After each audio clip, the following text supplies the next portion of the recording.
Hi, and welcome back to the Sustainable Futures Career Conversation podcast. I'm delighted to say that I've got Sarwar Khan here with me today from BT to talk about his career and what's happening in the world of sustainability, particularly in the technology sector at the moment. So, Sarwar, do you want to just introduce yourself? Yes, so Sarwar Khan, I'm the Sustainability Director in business at BT. Fantastic, thank you.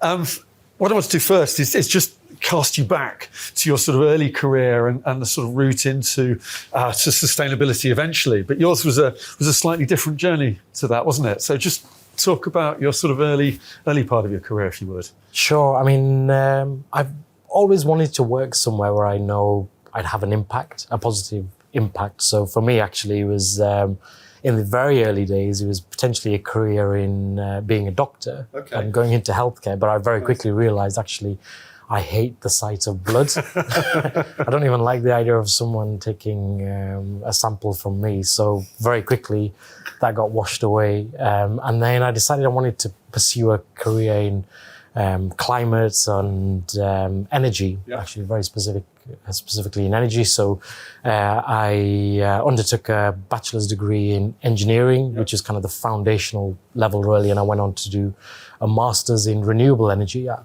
Loughborough University.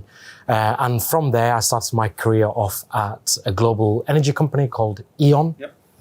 And the irony was I actually started off my first rotation in E.ON as a graduate in a coal-fired power station, actually a place called Ratcliffe Power Station. So for those who may know, Ratcliffe is in between Nottingham and Derby. So I had the interesting role of doing the night shift in a coal-fired power station, fixing the generator and so on. But it gave me a real-life experience in terms of the importance of coal-fired power station at that time in terms of helping to balance the grid and how important it is to the UK energy system. But it also helped define what I did want to do and what I didn't want to do. And it's very dark and it's very dingy, and I knew that's not the place for me.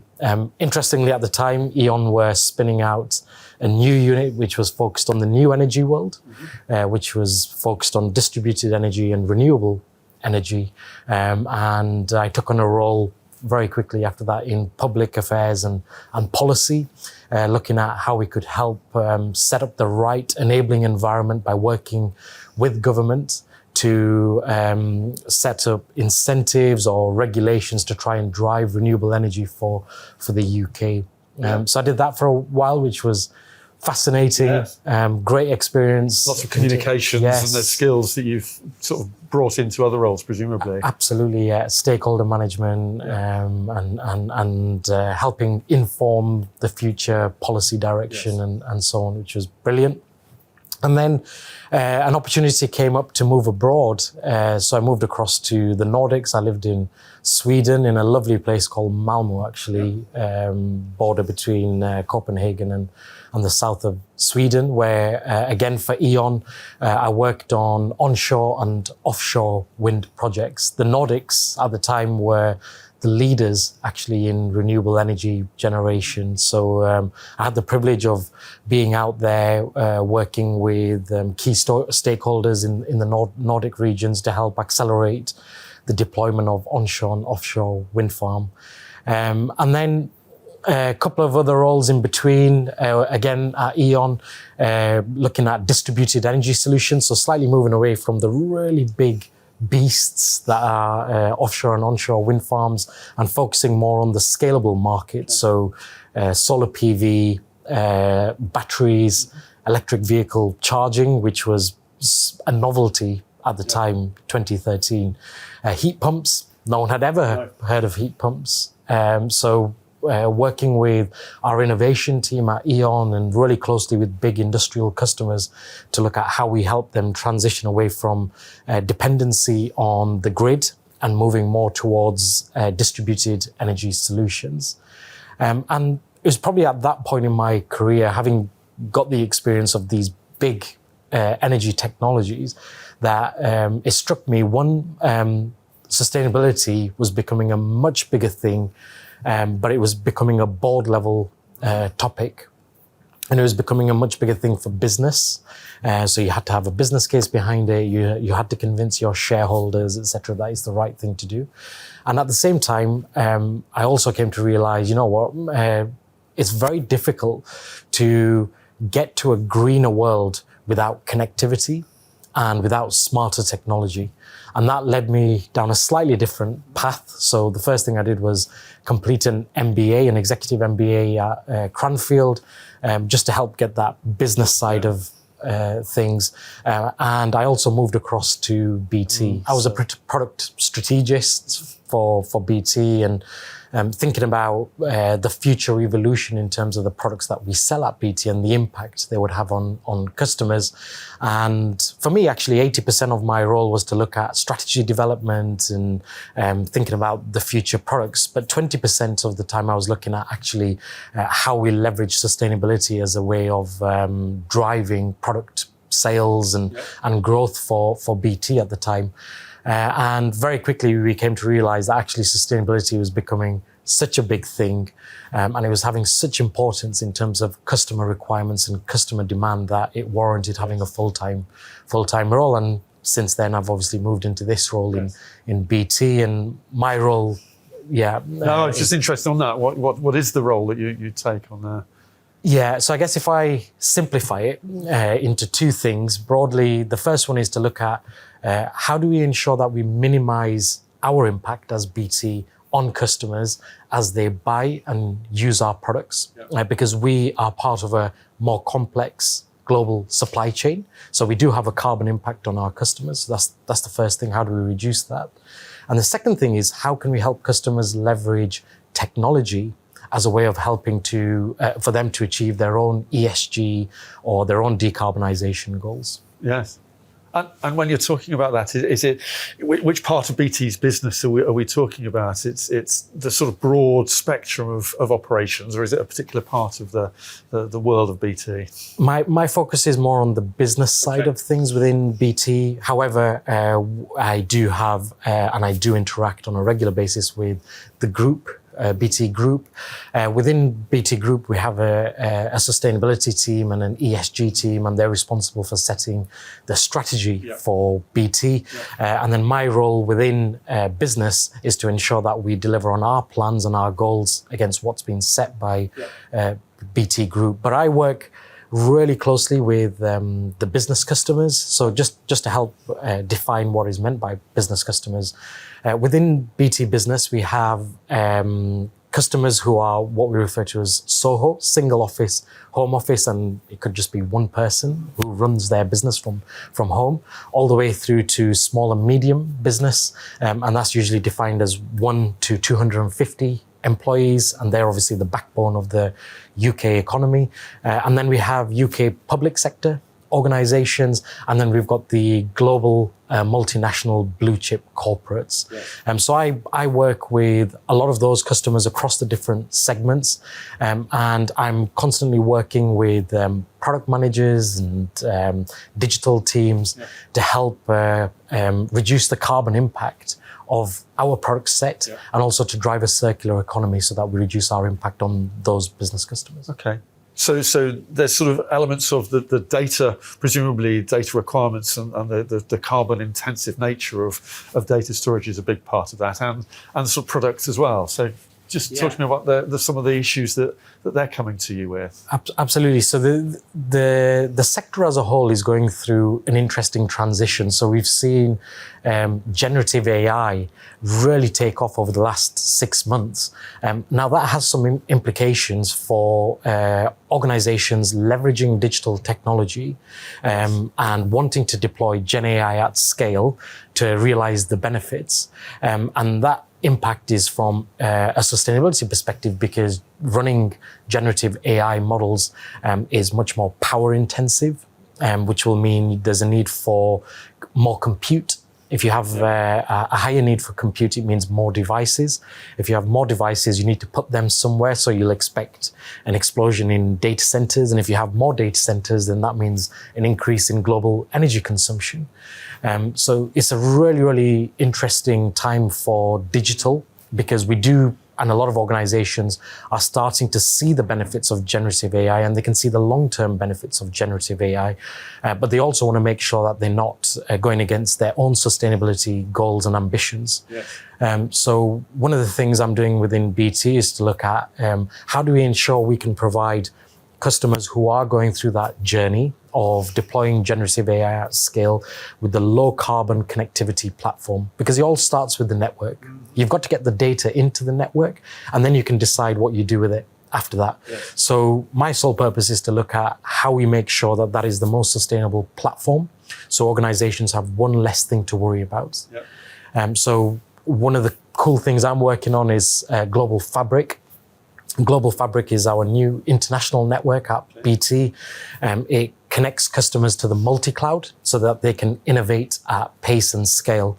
But when we were designing Global Fabric, we put a lot of effort into thinking about the sustainability parameters of Global Fabric. So we deliberately sourced the equipment that goes into the makeup of the network to be a lot more sustainable, so highly energy efficient, very smart. So the devices know when to power on and off based on network traffic and pathways and so on.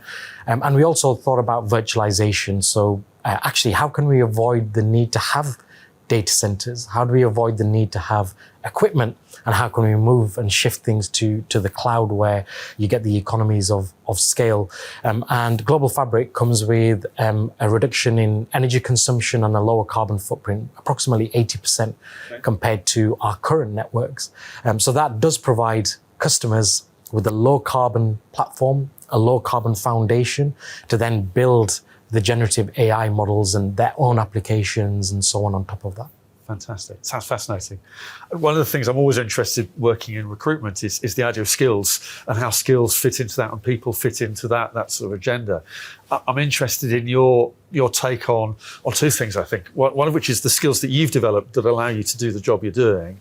And the second part of the question is around the skills that are missing in the workforce generally that we need to change or to take that ambition to become action. So just talk to me about the sort of skills piece in that technology area. Yeah, absolutely. So I think it's fair to say before you have any skills, if you want to work in the sustainability domain, you've got to have a real passion for this. Yeah. Otherwise, it's very difficult to then go on and have the other skills that we're just about to talk about. Yes. and articulate and drive change in society as a whole. So coming back to the skills piece, the first and foremost, the most important thing really is presentation.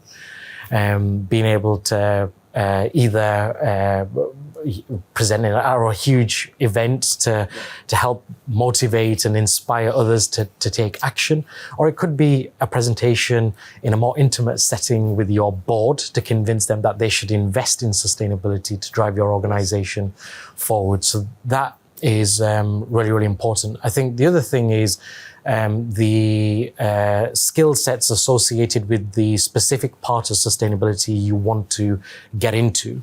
Sustainability is quite broad. So I talked a lot about energy. That's my background. And you need to have a skill set in understanding the technology such as heat pumps and solar PV and wind farms and what goes behind those type of technologies and how you scale that and so on. But some people want to get into areas such as carbon accounting, which in itself is becoming a lot more regulated.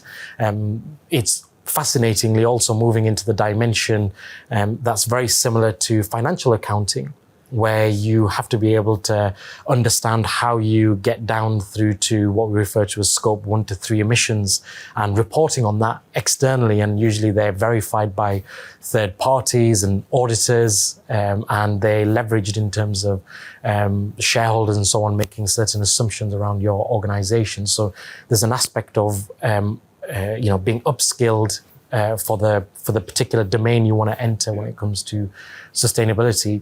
The third skill that I'd push on is stakeholder management, because you work with different people every day. So whether that's meeting with the chief sustainability officer in one of our customers' organizations, you need to be able to have that conversation with them, all the way through to senior stakeholders within your own organization, such as the board. I mentioned that sustainability is a board level agenda items. So being able to prepare briefs and keep your CEO informed, as well as your own chief sustainability officer. And then moving through the different parts of the organization, you'd probably be working with the product teams or the portfolio teams or digital teams, and they are in the weeds of actually implementing sustainability in their day-to-day jobs. So they're looking at how can they make the products more efficient, more circular, more sustainable. And then alongside them, you've got marketing and sales, because most organizations are actually thinking, how can we leverage sustainability as a way of demonstrating publicly that we're doing really good stuff and therefore you should do business with us. Yeah. So if you're not able to manage those different stakeholders and articulate your message in a way for the audience, you won't get your point across. I'm just going to bring you back, because you talked about the three different types of clients that you've got: the Soho, the small and mid-sized, and the big organisations. Presumably one of the things is to understand what they require as well. And I'm interested to know whether they have a very different set of requirements for each part of those segments. Yes, it's a great question. And what we find within BT, speaking to a lot of the customers, is on the smaller side, so the Soho through to the small, medium-sized businesses, they operate on the basis of purpose. They want to differentiate themselves on purpose. They appreciate the fact that they make up the backbone of the economy in the UK, and they want to make sure that they're doing the right thing. Yes. So in their mind, they're pretty much set in terms of what they expect from certain suppliers like BT. And then you get to the larger end, so the big blue chip multinational corporates, and their agenda is actually driven predominantly through regulation. Yeah. Actually, so they operate in different markets, and the markets themselves are defining new standards, new frameworks, new regulations and policies that drive the sustainability agenda, and hence they have to gear up to meet the requirements set out in each of these regions. So that they will have a chief sustainability officer, and the chief sustainability officer will be or will have deep expertise in the topic and understand the regulations really, really well. So very much different on the spectrum. Fantastic, really interesting. I'm going to ask you to crystal ball gaze a little bit now in terms of what's on the horizon, particularly in that world of technology, for sustainability. How is it going to alter over the next 5 years, 10 years, if you can sort of forward look a little bit? What I will say is actually technology isn't the silver bullet alone. We have to think more holistically. We have to think about the broader ecosystem. So government and policy play a really important role. Finance plays a really important role, because they've got to help shift finance towards the new technologies that we'll see coming online over the next few years. And then if you look at technology itself, what I believe is that technology can help us to leapfrog some of the biggest challenges that we've got coming. The truth is, we're probably on target towards a 2-degree increase in temperature, so 0.5 above what we agreed at Paris a few years ago. And the current trajectory, science shows, actually will exceed the 2 degrees. So technology can play a key role in helping to mitigate the impact. And a couple of really interesting areas. I come back to energy, because globally, we're simply not decarbonising the grid fast enough. And unless you have enough renewable energy on the grid, we're going to struggle to get to net zero. And it's not just the generation, is it? It's what you do with it once you've generated it as well. Yes. So really big part is the renewable energy component of it. And I'm sure we'll see a new evolution of the technology that I was working on 10 years ago. The future of wind, the future of solar, the future of storage is going to look completely different in a few years. It'll be much more cost efficient. The technology themselves will be a lot more efficient, and we'll get more scale, and they'll be a lot more innovative as well, because at the moment we're still struggling with storage. So whilst we have all the wind power that is very useful to us, we can't store it, so we can't use it when we actually need it. So I think there'll be an evolution on energy technology, but alongside that, as I say, AI will play a really big role. So I talked a little bit around how AI can have a potential negative impact, but there is a positive side to that actually, because AI can help play a role in decarbonizing the economy. You know, AI can look at big data and it can help organizations make smarter decisions around how to optimize their buildings, how to optimize their fleet, and that will set out a pathway towards net zero for a lot of organizations. And the final piece, which actually is a really, really important piece, which is still in its infancy, but will need to take off in the next 5 to 10 years, is engineered carbon removal solutions. Okay. So the scientific way to get to net zero heavily depends on carbon removal technology. In fact, it's the only way you can get to net zero is through carbon removal technology. So we're starting to see a lot of clever companies coming up with novel solutions to suck CO2 out of the atmosphere and permanently lock it away underground.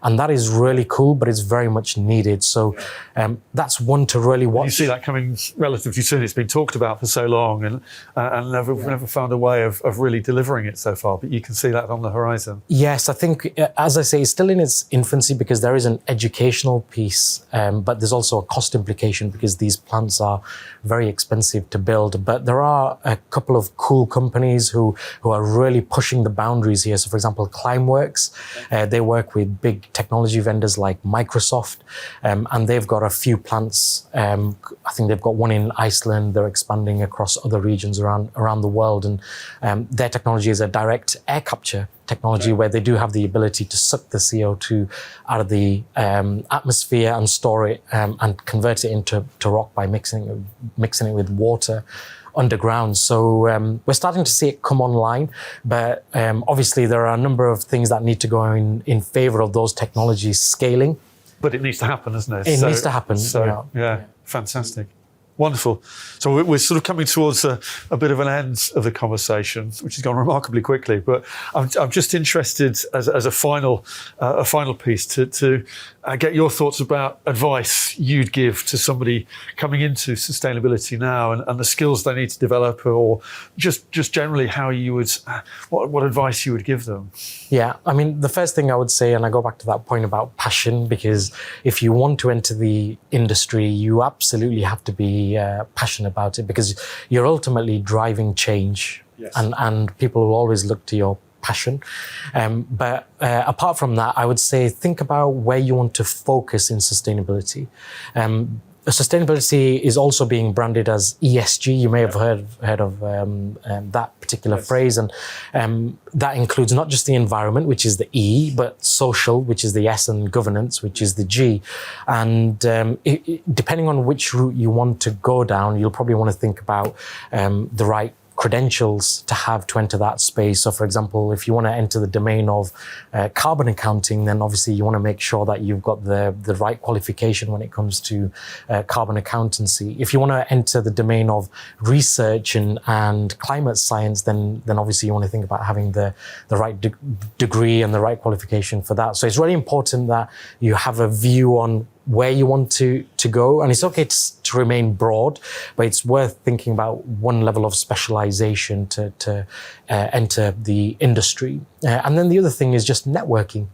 I think that whether it's sustainability or not, it's a really, really important piece anyway. But if you are thinking of entering the industry, it's worth connecting with chief sustainability officers and other domain experts, and have the conversation with them and start building the network as you enter the career. And I suppose actually the other thing I'd maybe add to that is your experience demonstrates that it's not always a straight line, that you can gather skills along the way and doing different things that you can then bring to bear on a sustainability role.